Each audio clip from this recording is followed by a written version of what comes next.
بسم الله الرحمن الرحيم. والطور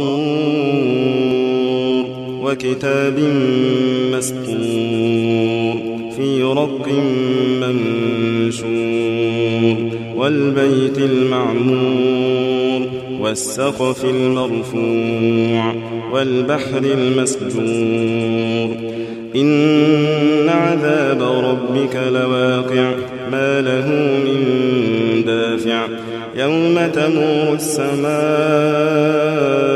مورا وتسير الجبال سيرا فويل يومئذ للمكذبين الذين هم في خوض يلعبون يوم يدعون إلى نار جهنم دعا هذه النار التي كنتم بها تكذبون.